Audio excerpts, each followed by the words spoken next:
بسم الله الرحمن الرحيم وأقيموا الصلاة وآتوا الزكاة واركعوا مع الراكعين أتأمرون الناس بالبر وتنسون أنفسكم وأنتم تتلون الكتاب أفلا تعقلون.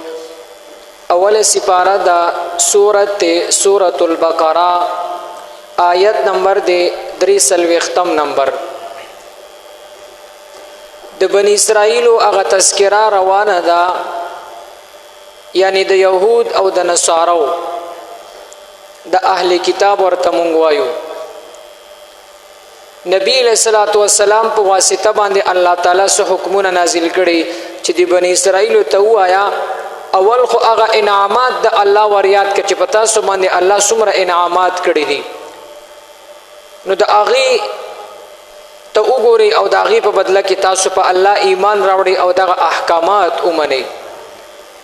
نو سو حکمونه مخکې ذکر شو او صدلته الله ورته کوي واقیموا الصلاة منځ قائم وي منځ وآتوا الزکاة او زکات ورکوي ورکعوا او تاسو رکوع کوي مع الراکعين د رکوع کوونکو سره.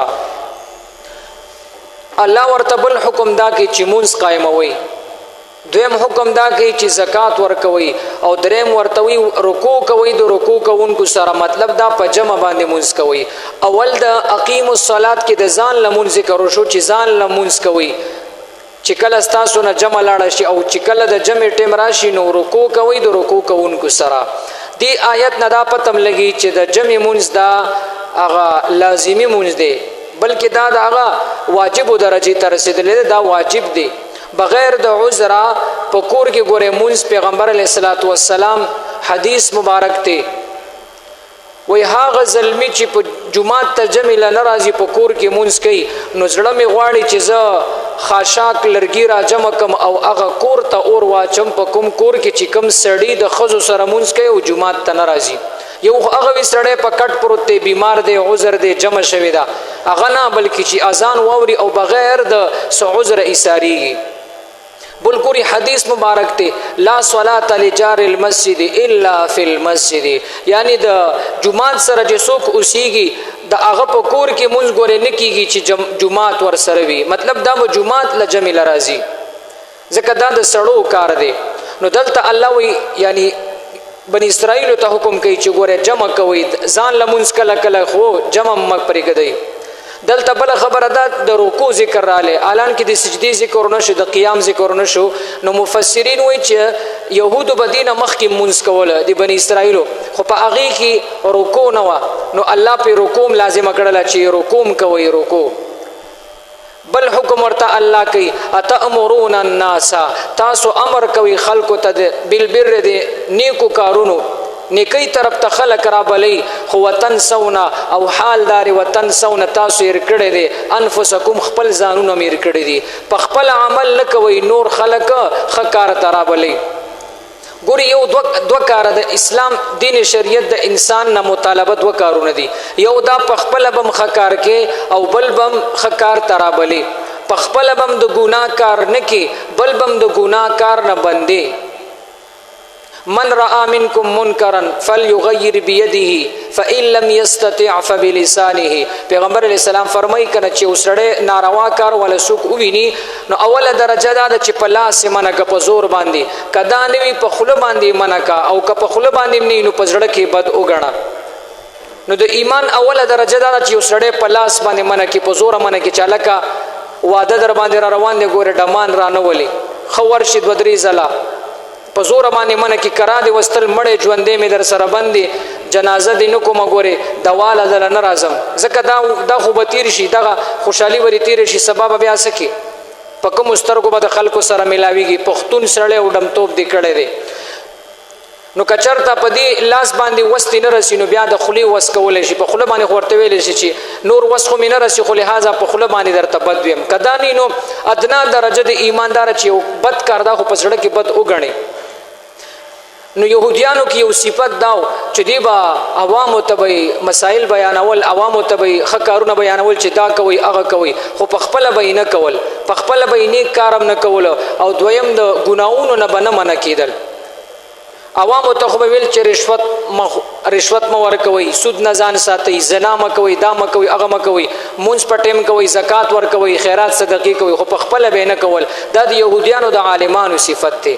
نو ګوري ما تاسو ته ویلې دوه څیزونه د انسان مطلوب دي د دین شریعت کې، په خپله به هم ښه کار کوي، بل به هم ښه کار ته رابلي، امر بالمعروف، په خپله به هم بد کار نه کوي، بل به هم د بد کار نه منع کوي، نهي عن المنکر. دا د دین اسلام خلاصه ده.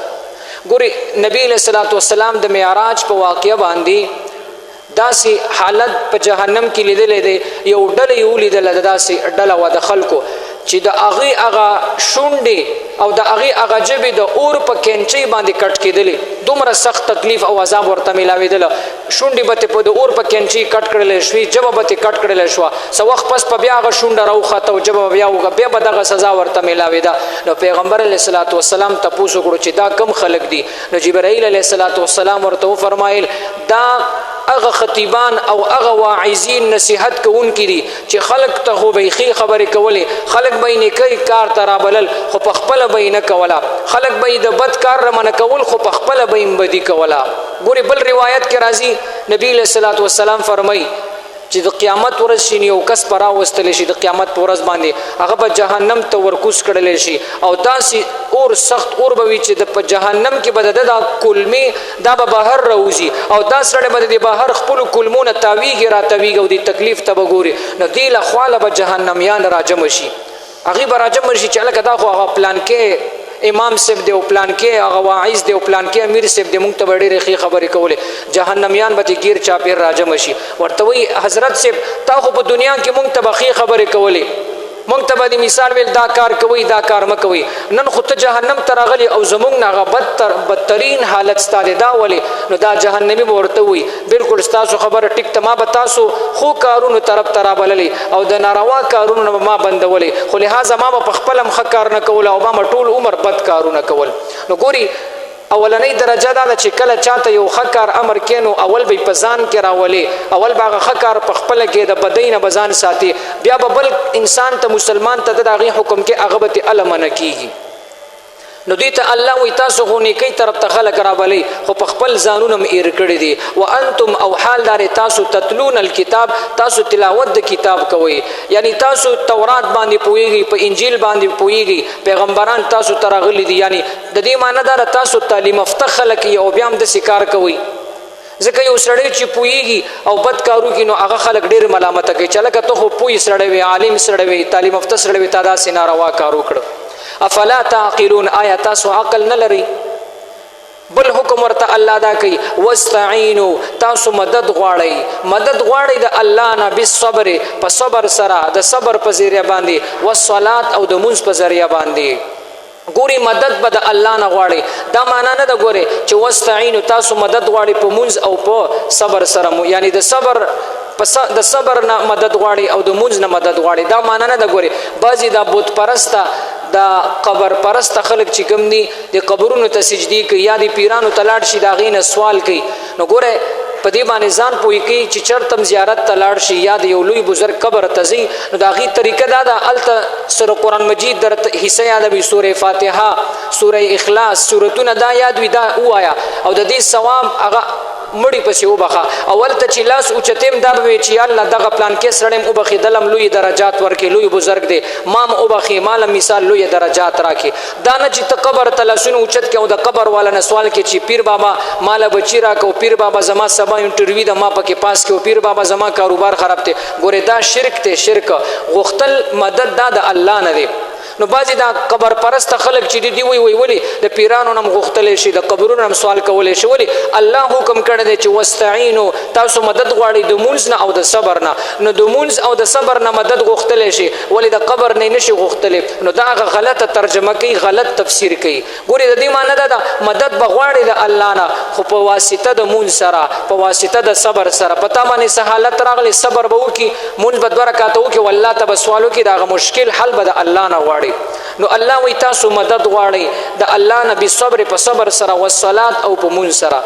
ګوري دا مونځ نام نشان مون نوي بلکې ته پکې د پیغمبر علیه الصلاۃ والسلام ته کلم چې څه مشکل راغلی حضرت حذیفه رضی الله عنه فرمای چې پیغمبر علیه الصلاۃ والسلام ته کله څه مشکل راغلی نو هغه به ډایرک مصلی ته شو او مونځ به یې کوله.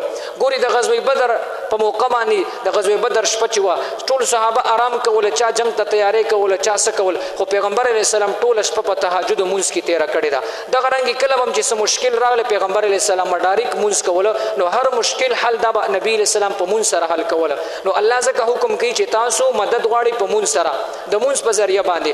دویم صبر کوئ. صبر ګوري دا صبر درې قسمه دی. یو صبر علی الطاعات دی یعنی په عبادت باندې صبر کول مونځ او دس روزه په دې باندې ځان ټینګ ساتل.